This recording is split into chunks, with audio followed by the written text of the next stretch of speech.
Welcome back to Recap Kickback, where we chop it up about TV, movies, and music while being sure to highlight Black media at any chance that we get. It's me, your host, Chappell, coming back again for another iteration of Recap Kickback. This time, talking about something that is near and dear to my heart, something that I always forget about until it's about time for it to happen again. It's the Olympics. Yes, that's right. This week, the Olympics is upon us. We're going to Paris, y'all. And we cannot talk about the Olympics at all without talking about one of the greatest to ever do it, the greatest gymnast of all time, the GOAT, Simone Biles. But with me to talk about Simone Biles, I had to bring in a regular gymnastics analyst, someone who knows Simone Biles' work, and also someone who could tell us a little bit about what the Olympics is looking like moving forward for Team USA in the realm of gymnastics. It's LaTonya Starks. LaTonya, what's up? Hello. I'm so happy to be here to talk about Simone Biles and her new Netflix documentary, and also Olympic gymnastics, which is the Olympics, especially the Summer Olympics, one of my favorite things in the world. And gymnastics is probably my favorite sport. I follow it year round. So I'm just excited that we're in an Olympic year with such a great team and that I get to be here with you to talk about it. I cannot express how patriotic I get about the United States when the Olympics roll around. Any other time, I can't do the proud to be an American thing. I'm not saying I'm not proud to be an American. I very much, I like the African and American parts of me. Both of them things exist. But when the Olympics roll around, I just feel like it's time to put on like the full blown like red, white, and blue Dipset outfit with the stars on it. Like I need to come outside and let everybody know that it's USA and we about to win all the goals. Every sport in the Olympics I watch closely with and I go and I critique. You would think I was an expert, and I only watch this stuff once every 4 years. Okay, so the Olympics is upon us, and one of the biggest sports, especially for the United States, LaTonya, it's gymnastics, and it's about to get real. It is. I mean, it's the marquee sport of the Olympics, really. So many people, millions of people tune in to watch gymnastics every 4 years. And there's just something about women's gymnastics in particular. I mean, we have a really great men's team this year, too. But there's something about women's gymnastics in particular that is just so much more reflective of what the United States looks like these days than it ever has been before. And there's just so much about gymnastics I'm excited to talk about. I love that sport so much. Oh, yeah, we're about to get into all of that and more. For this assignment, we do end up watching the Simone Biles Rising docuseries on Netflix that is available right now. It talks about how Simone has gone from her bout with the twisties and her childhood trauma to where she is today preparing for the Paris Olympics. But first, I have to remind you all to make sure you subscribe to Recap Kickback. Make sure you go come here on our YouTube page, youtube.com/@recapkickback, and hit that like button, hit subscribe. Or if you're listening to the audio version of this, then you have to go to recapkickback.com/subscribe to subscribe to the podcast version of this so you can keep up with all of the Recap Kickback coverage that we've had in the past and the stuff that we have coming in the future. Right now, we have some Olympics coverage coming with this Simone Biles conversation, but we always have different topics and conversations coming up with my various co-hosts here on Recap Kickback, including House of the Dragon, which I talk about every week with Mari Ford. So if you haven't been keeping up with that, or if you like House of the Dragon, or you want to get into it, please check out our companion podcast, House of the Dragon, Hot D, the Westeros Kickback, here every week on Recap Kickback. And then again, make sure you subscribe. That said, LaTonya, we got to talk about the GOAT. It's time. Simone Biles Rising. This documentary, we saw it coming weeks ago, months ago, and I remember immediately thinking, well, I got to talk about this with LaTonya, right? LaTonya, how do you feel now that you've finally seen it and that we have the Olympics so close to being right up? By the time this releases, I think the Olympics actually are going to start on the same day as this podcast drops. So it's very topical right now. It's incredibly topical. This documentary has near unprecedented access behind the scenes with Simone. They've now been following her for 2 Olympic cycles because they were with her for the Tokyo Olympics, which I did not. I mean, I knew this documentary would talk about the Tokyo experience. I did not think that they would be following her during that period of time and be able to get her thoughts in real time. So it's timely. It's reminding us of what happened with Tokyo. For those of you all who don't know what the twisties are, it is essentially the phenomenon that Simone experienced during the Tokyo Olympics, wherein she decided to pull out of many of the Olympic events, including the team final, the all-around final, several event finals like floor. And the twisties happen when your mind and your body are not in alignment, and you can't count the number of rotations that you've done in the air. So you can land in a really precarious position, including like on your neck, and you could kill yourself. So, you know, just like a really scary thing that gymnasts experience, but especially a gymnast like Simone, who's been through so much trauma in her past. Yeah, Simone Biles Rising really does show the side of Simone Biles that I think I tend to forget about. To me, she really comes off as superhuman with the athleticism that she displays. But this documentary starts off with highlighting her struggles with the twisties, as you said, and the self-doubt since the events of the Tokyo Olympics. So she talks about how she was feeling alone and isolated. Her parents weren't there for that Olympics.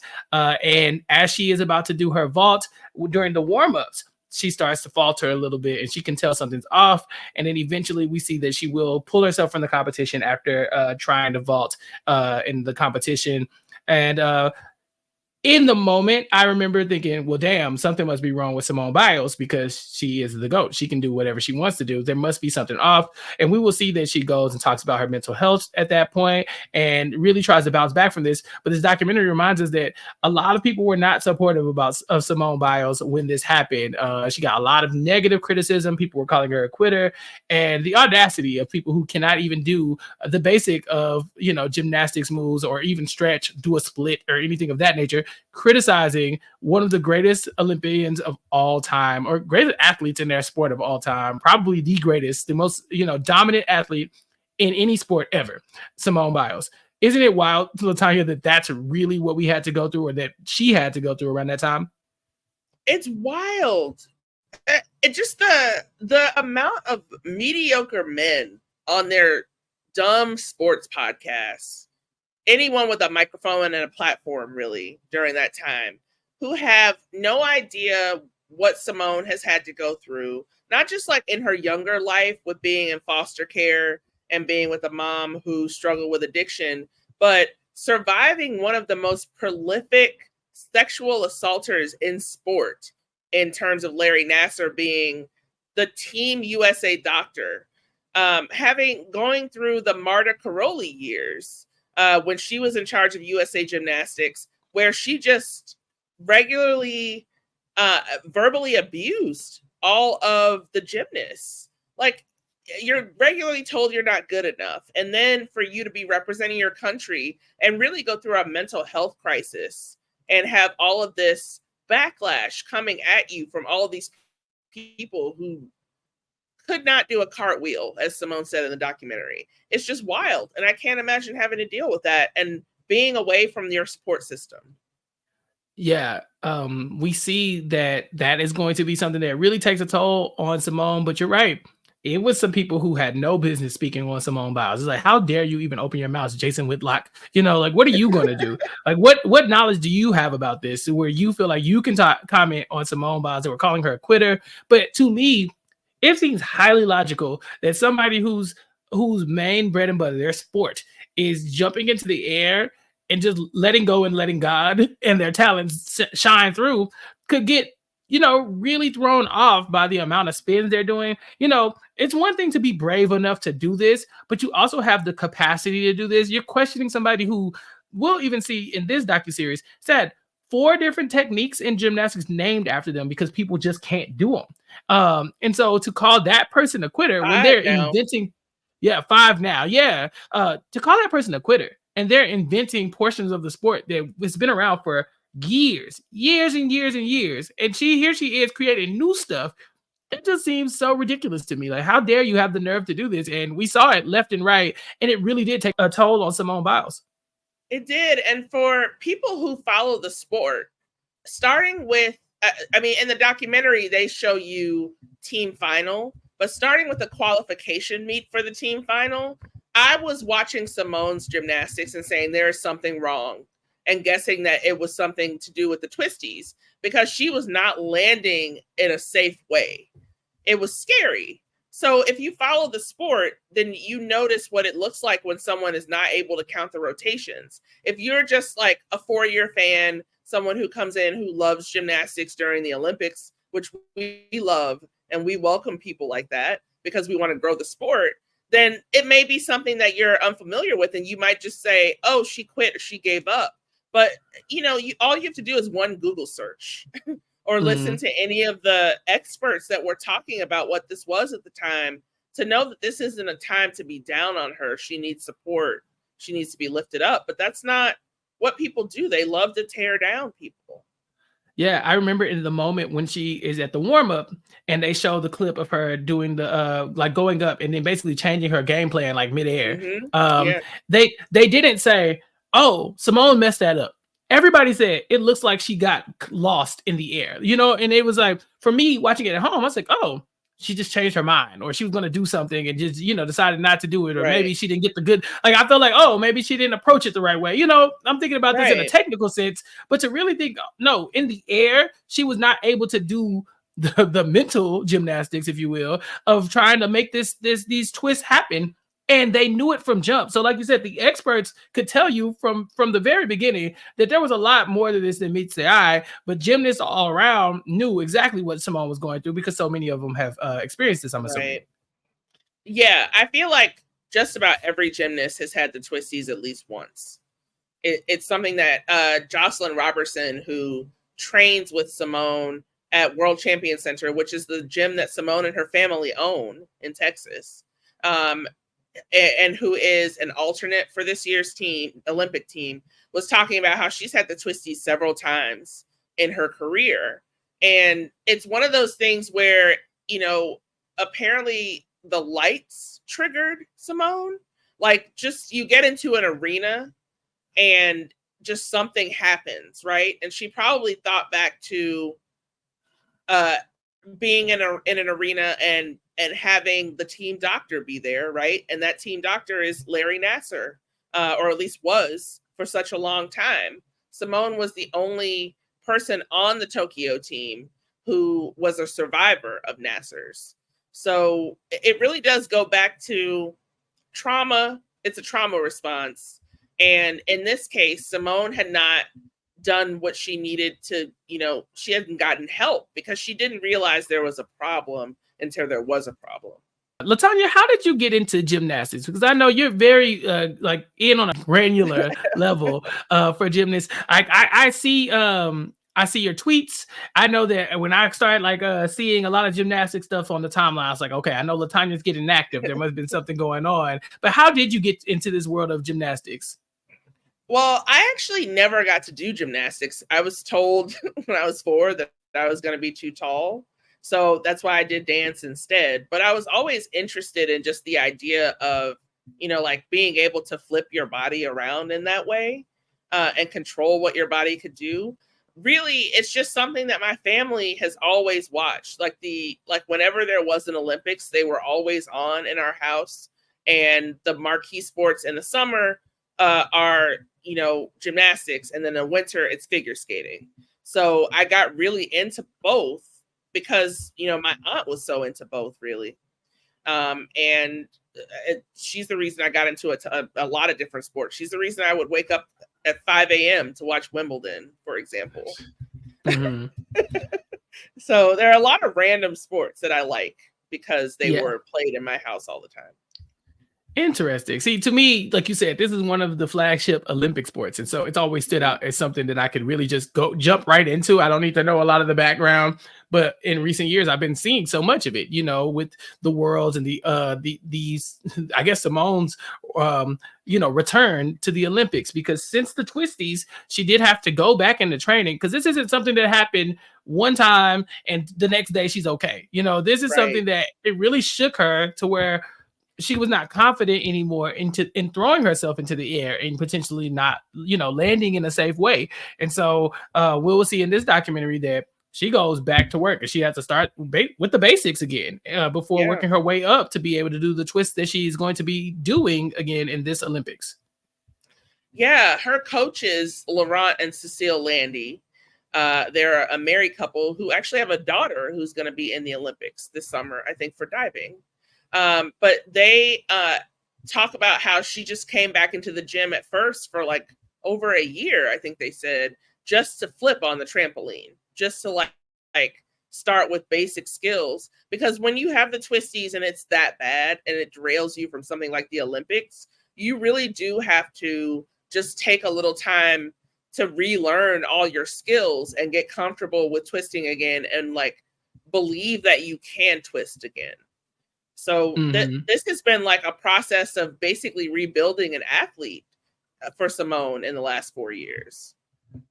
Yeah, and it's hard to watch. It's hard to really watch somebody who is at the top of their sport struggle with something like this. I watch a lot of sports, and I can't think of something that, like in any sport, where a mental block is so detrimental. I think in football, like obviously your body is in danger of getting hit by these large, people, running into you like a freight train a lot of times. But those are a lot of like physical responses, right? Like if you take your mind off of it, obviously something can happen to you. If you're not bracing yourself for impact in a way when you go up to catch a ball or something like that, and the defender is hitting you, all those things you really have to be mentally focused on. You don't want to drop the ball. All those you have to be tapped in on. But the twisties in Simone, her going up and doing things with her body that people just cannot do, I think it takes another level of focus and bravery, because it's not that somebody else could hit her. It's all on her. It's all on her being able to go up and then trust in her skill enough to land a lot of these flips and to land them in a way that she can actually get points for them, because there are a lot of things you can get deducted for in gymnastics, no? Basically, everything is a deduction in gymnastics. Up until very recently, just being a Black gymnast was a deduction, because gymnastics is such a subjective sport, and it is an individual sport in a lot of ways. There are just like times during the World Championships or the Olympics where we put teams together, or college, it's way more of a team sport than it is in elite. But yeah, I mean, you really are just judged by what the standard of beauty is for gymnastics, which for so long has been very thin, like blonde white girl with obviously like blonde straight hair. So people have gotten deductions from their hair being too curly, or from like their hairstyle being too ethnic, for example. But you have a set of gymnastics that you're going to do, and all of it can be deducted from the form that you have when you are completing a skill, to how you land that skill. Do you take a step? Do you take a hop? Like all of that can be deducted from. Yeah. Wasn't there a movie about that? Was it Stick It? Was that the movie where all the gymnasts rose up against the judges because like, how dare you be on my back about this little tiny thing? And I think Stick It did bring awareness to that kind of stuff, but I think it's like it almost misses the point. Stick It is the battle of these gymnasts who are oppressed by these judges, when in reality, it's the entire culture of gymnastics. It's not just the judges, it's their coaches, it's all the gymnasts who come before them who set this standard of it has to be exactly like this, or it doesn't matter, or it doesn't count, or it's not good. And then we'll see the judges' scores reflect that, because you brought up Simone's training, but she'll talk about how it was almost militant, the way that there was perfection was demanded of all of the gymnasts, and it wasn't just Simone. She is the best that we have, but this is gymnastics across the world was like this. Yeah. With very very strict and also very uniform when it came to what they were looking for and what they demanded of their players. And a lot of time it was to their players. A lot of times it was to their gymnast detriment. Yes, because for such a long time, the gymnastics medals were won by the Soviets, right? The Soviets were dominant. And then when the Soviet Union kind of like fell apart, we got the defection of some of the coaches. The people who coached Nadia Comaneci, Bella and Marta Karolyi, were essentially paid to come to the United States and to take over our Olympic team. And they were encouraged to use all of the training methods that they used to get perfection out of Nadia here in America. So that meant, severely restricting what the gymnasts ate, weighing them twice, 3 times a day, training for 8 hours every day, not allowing parents anywhere near the gym. All of those things that fostered one of the most abusive environments in sport were considered okay. And then when we got to the 2000s, we were like, okay, Bella Karolyi has, become a bit of an outcast, but his wife is okay. We can have Marta take control. But really, she was still doing things like allowing Larry Nassar to be the team doctor. And he came off as the kind person who was willing to sneak them in food, for example. Like, he used all of the things that Marta Karolyi, Bella Karolyi set up the system to do. He exploited all of those things to be able to take control of athletes. So it really was an environment that fostered one of the most abusive environments ever to exist in sport.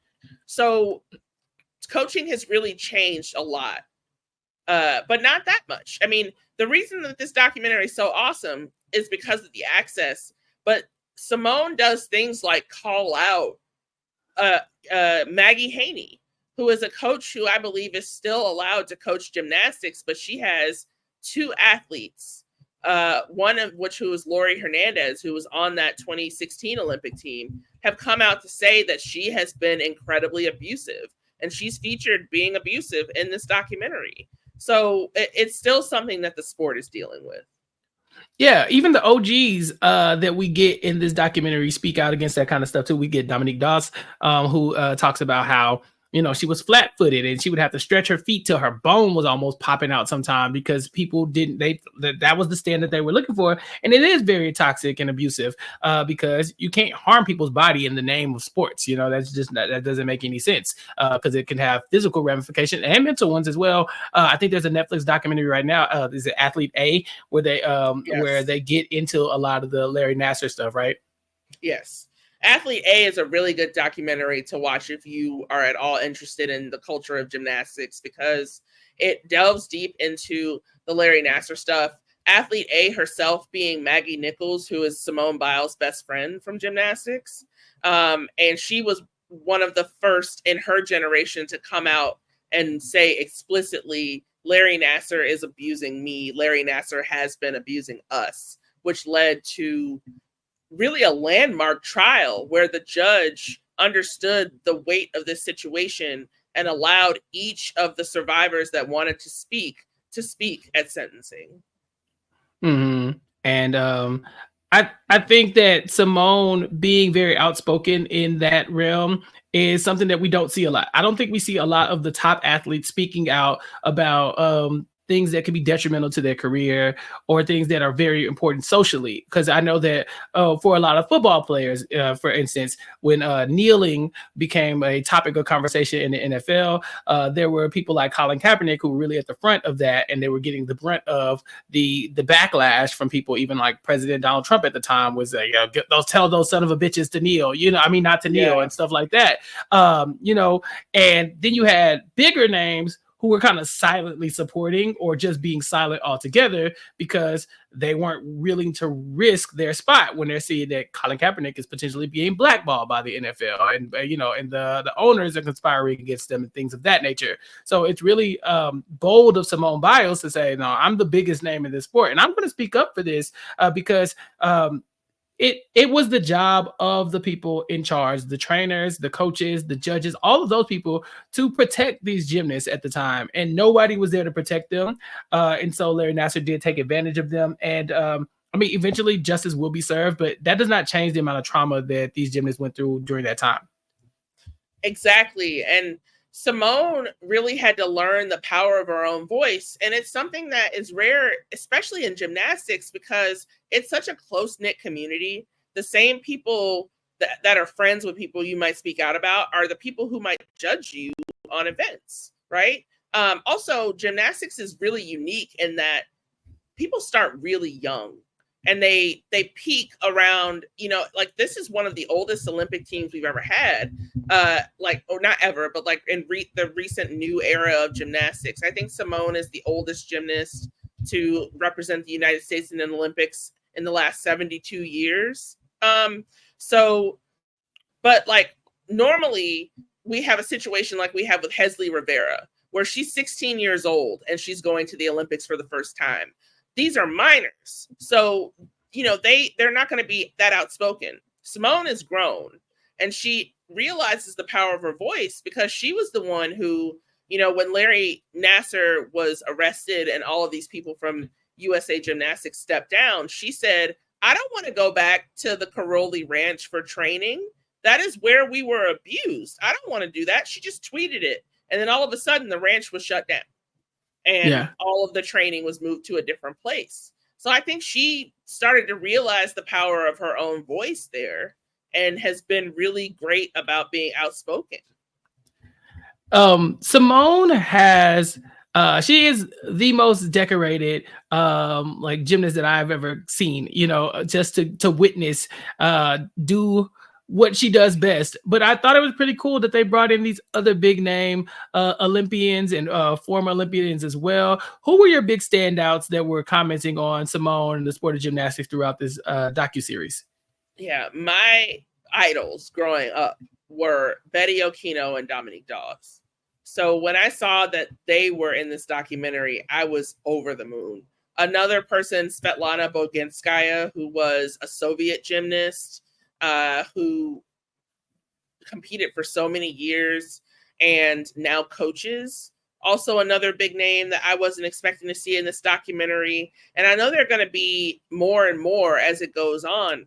But I also wasn't expecting to see her teammates, the people that she trains with on a daily basis, represented here. Like, that's really cool that they get the chance to share the behind the scenes, like what it's like to really know her in this documentary.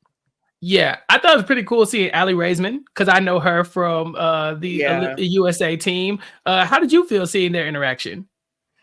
So I love when Aly and Simone get together. They really have remained such great friends from when they were Olympians together in 2016 and competing in the all-around together.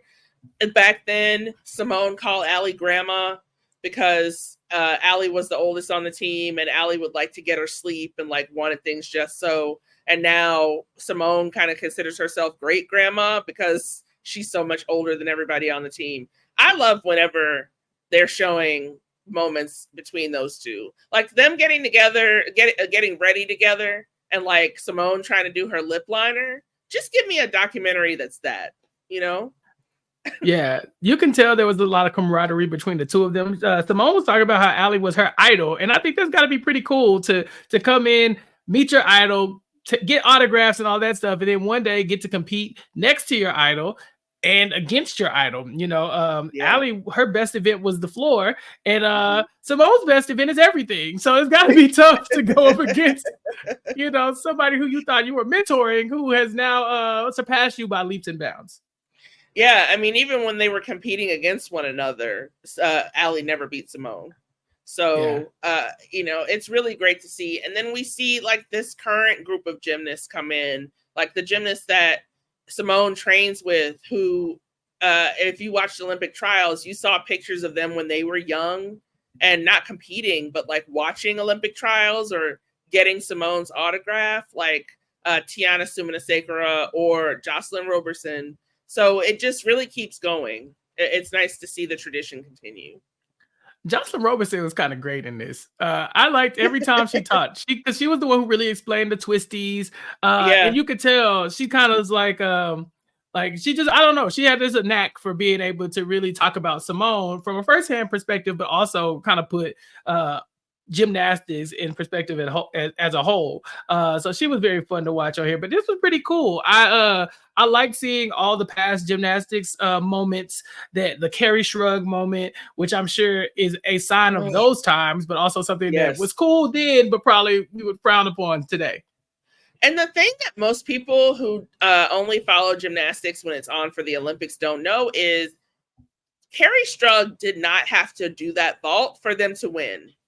Actually, Damn. Like mathematically, she did not need to do that vault. It was determined after she had done that vault. They still would have won gold. So what I remember, like, I have vivid memories of watching the 96 Olympics and being so excited about who our team USA was and the possibility that we could win in our country.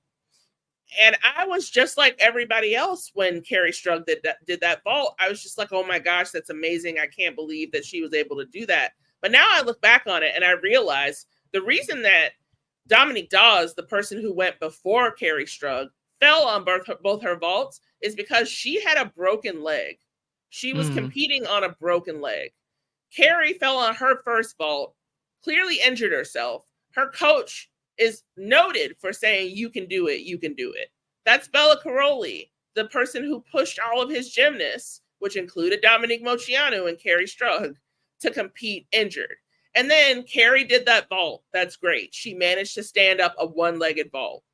But then she had to pull out of the rest of the competitions because she had broken her leg from doing that vault. It's just wild what, we would ask the gymnasts to put on their backs just for representing this country. Yeah, that's insane. No, I don't think I ever knew that she would have already they would have already won even without that one-legged vault. But it's such an incredible moment in history. Like, I think even when I was growing up and they would show the Olympic highlights, how many times have you seen that clip? Probably a billion, right? So many times. A billion. And I don't follow gymnastics, and that's one of the moments that I could point to in like just watching in Olympic history where I'm like, yeah, that's one of the things that made us, such a powerhouse, is that we were willing to do whatever it took. These women were able to go far above and beyond all expectations, no matter what, put their bodies at risk, blah, blah, blah, to stand up and represent this country. And then I started thinking, they're like 15 years old. Yeah, this is wild that we would put them through this. Like, there's no other sport where you would push somebody to go out on a broken leg. Exactly. And to do, you imagine the impact that comes from like hurdling yourself at an apparatus that is stationary and then flipping and then landing on a broken, like an already broken leg is wild. Yeah. And whose idea was this? No, seriously, who expected? Who came up with this? No, seriously, we have to really talk about the vault as a torture device at this point. Whose idea was it? Like, if you run at this thing really, really fast, I wonder how many flips you can do off of it. What person and what were they smoking? I guess you have to ask the ancient Greeks, because gymnastics is one of the original Olympic events.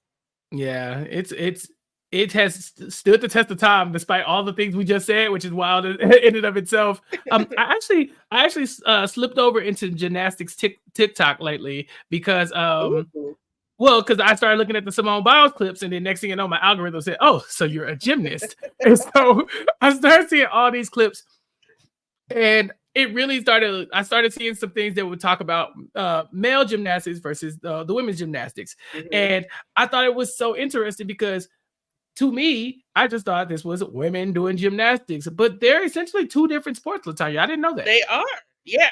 So women have 4 events. They have the vault, the bars, the beam, the floor. Men have 6 events, and they only share, I think, the floor in common. So they have floor. They share the floor and the vault. And the vault, yes. They have floor, vault, high bar, parallel bars, rings, pommel horse. I think I said all of them. And even though they do share some of the same vaults, like they're like most of the people who can do Simone's Yurchenko double pike are men. Like she's the only woman who knows how to do that. There's a really cool side-by-side from several Olympics ago of Michaela Maroney, who was like famous for her vault, which was a Yurchenko 2.5, being like better than the best men's gymnast to ever exist.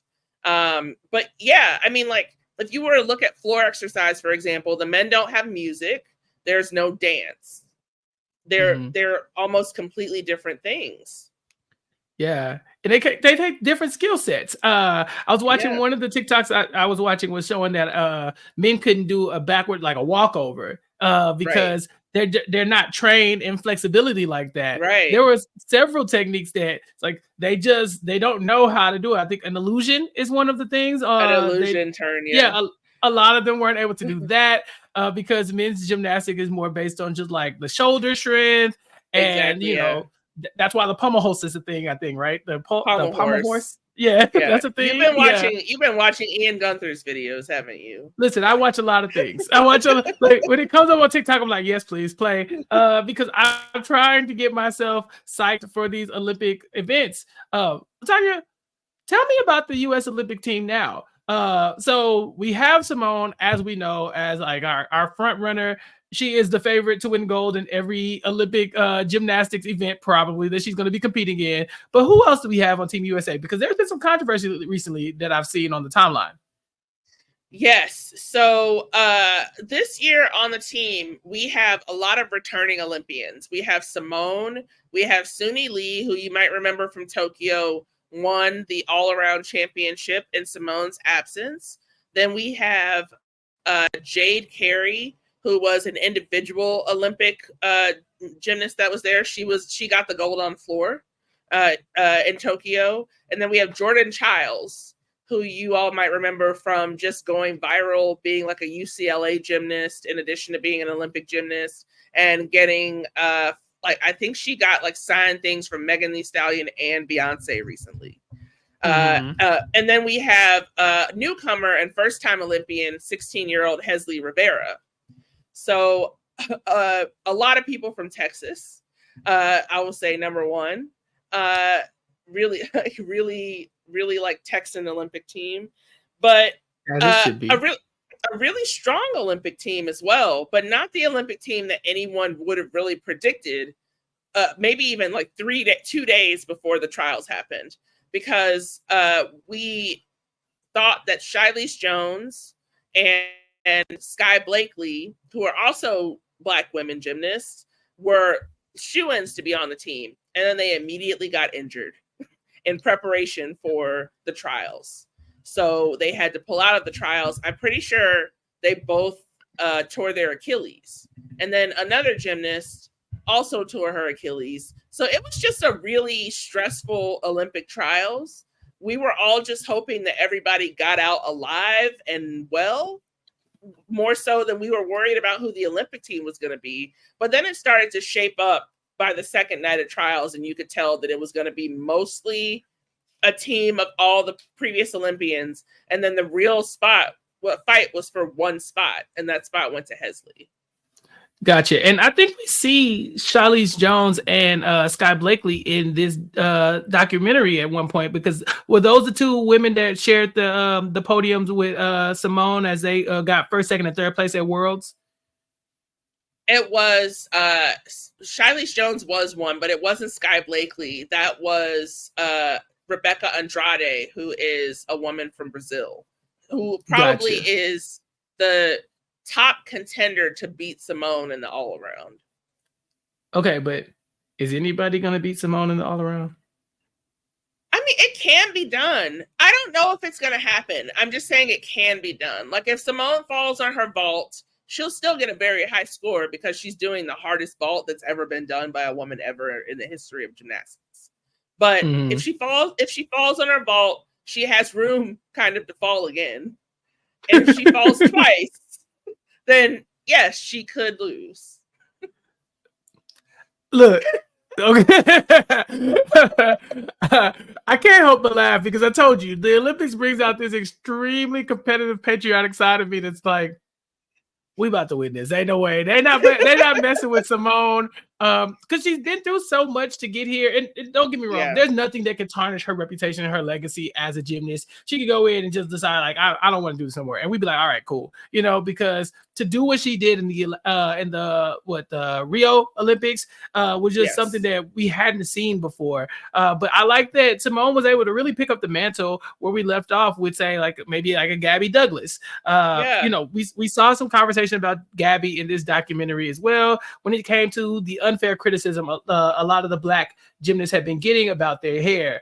I remember those days. Okay. I remember those days because Gabby Douglas was Simone Biles before Simone Biles was Simone Biles. Exactly. You know, we thought Gabby could do no wrong. Little girl, we were so proud of her. And then people just really started to pick on her for no reason except they didn't like her hair. She was 16 years old and the first ever Black American woman to win the all-around title, the first Black woman, period, to ever win the all-around title in the Olympics, right? 16 years old. And the headline the next day, I turn on the radio, right? It's WGCI in Chicago. And what are they talking about? But this 16-year-old's hair. Mm-hmm. Like, what did you all expect that there would be a hair salon for her to go to at the Olympics? And in between flips, she would just go and get it taken care of. Why are you focusing on her hair when she just won? She just made history. Yeah, it's insane to think about that. We had one of the most electrifying athletes that we had seen. Gabby Douglas was up there I think she had unified all of the Black Americans were like, nah, that's our baby. That's Gabby. She's up there, she's doing her thing. You go, Gabby. And then to see that, you know, the haters are going to rear their ugly heads no matter what. It really did suck because you couldn't imagine that happening to a man or a male Olympian, right? Kevin Durant hasn't brushed his hair since at least the NBA draft, and nobody says nothing. Nobody says nothing. I mean, don't make fun of him a little bit, but there's never going to be the headline. That's still Kevin Durant. Right. But they really did try to minimalize Gabby Douglas' impact, and then Simone's as well about her hair. And look, Gabby and Simone ain't the same. They're not. Simone is a cut above, but she's still getting some of the same criticism that even Gabby got. Right. It's pretty much impossible to be a successful Black woman in the world. And we've seen that, you know, people still have those same beauty standards, especially for gymnasts. They talk about in the documentary, you know, well, there was Dominique Dawes, but she was in the shadow of Shannon Miller, right? And there was Betty Okino, but she was in the shadow of, like, insert whatever Caroli gymnast you want to insert there, right? Like, people are only comfortable with Black women succeeding when they're in the shadow of a, like, more successful white woman in gymnastics. And there's something, like, people need to look inward before they start putting all of these things out into the world. They need to look inward and figure out if there's something wrong with how they think about things before they start criticizing other people. I do have one critique of Gabby Douglas, if you don't mind. Okay. Yes. Have you ever seen her do the Dougie? I mean, it's not great. It is bad.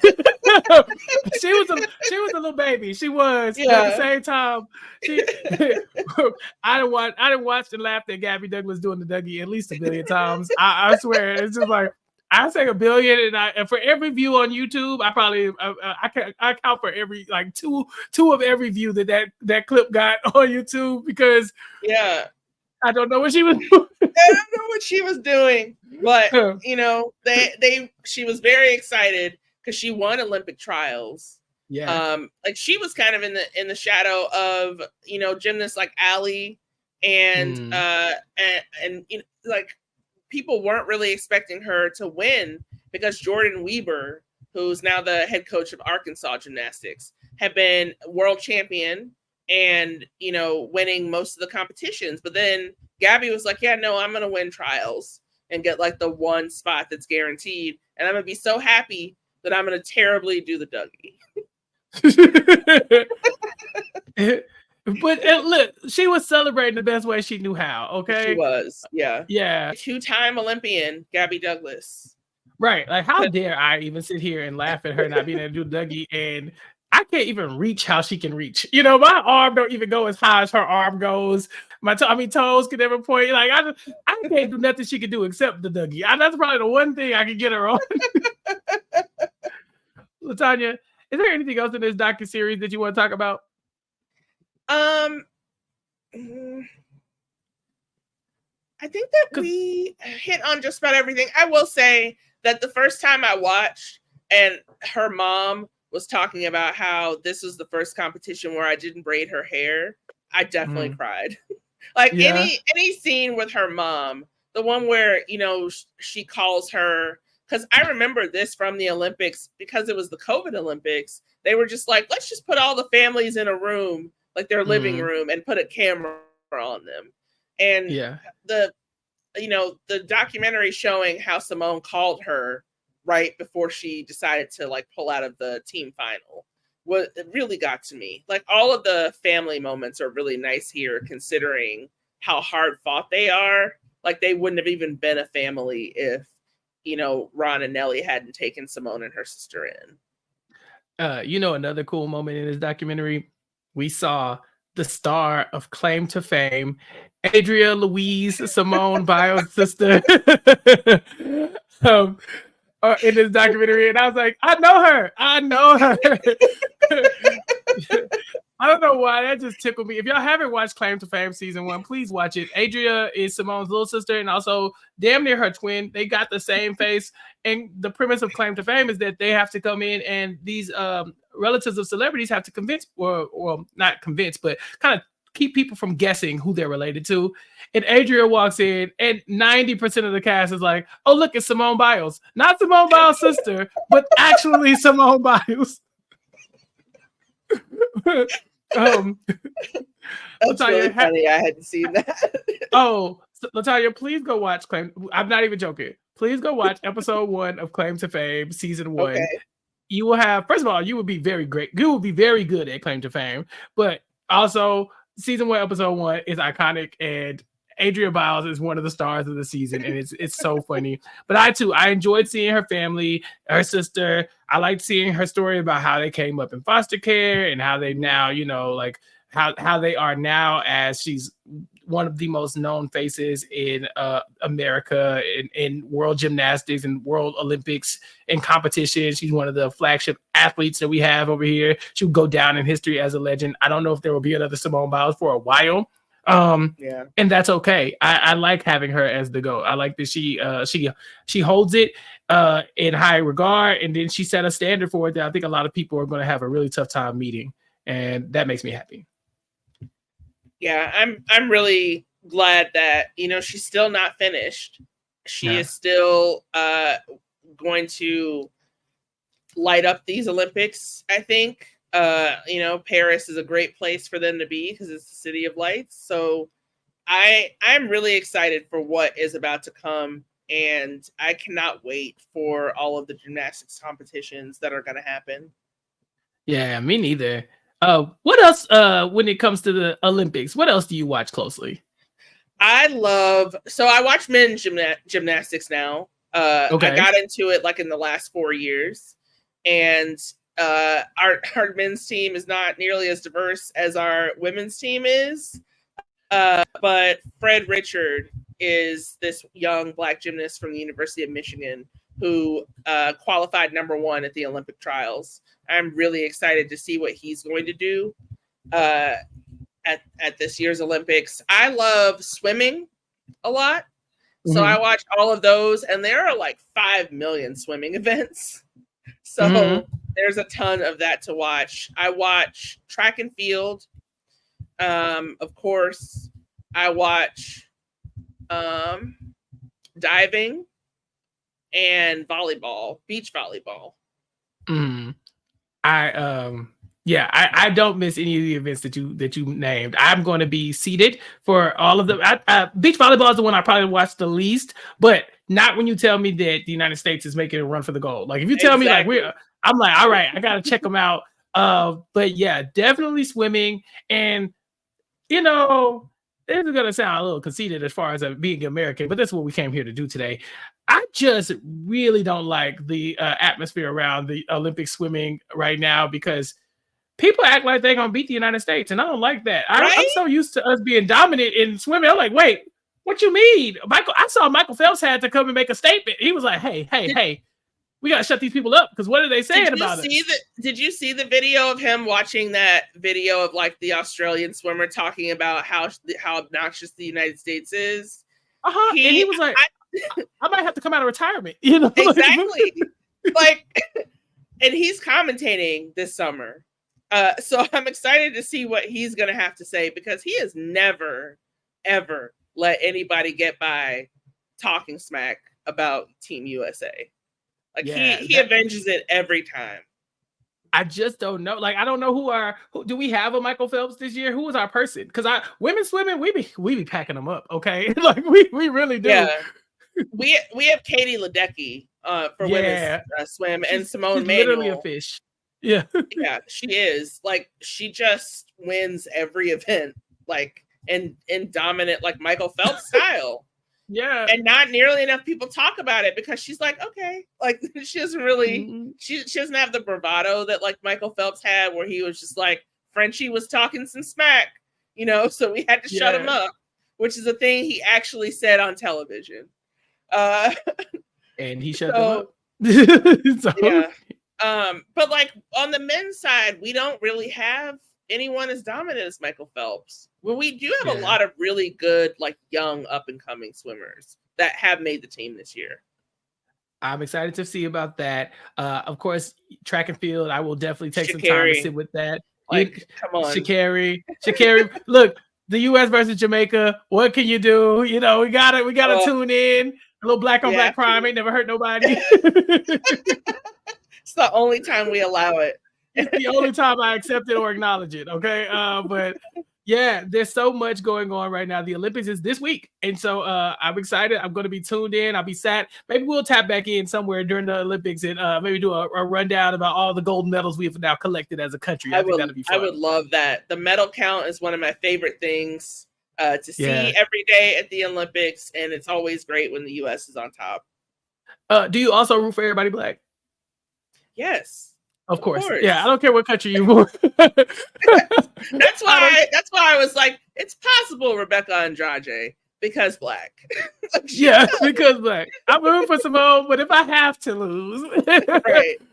Yeah, I'm like that for the most part. But there are definitely times where I make no exception, and I just refuse to see Simone Biles lose.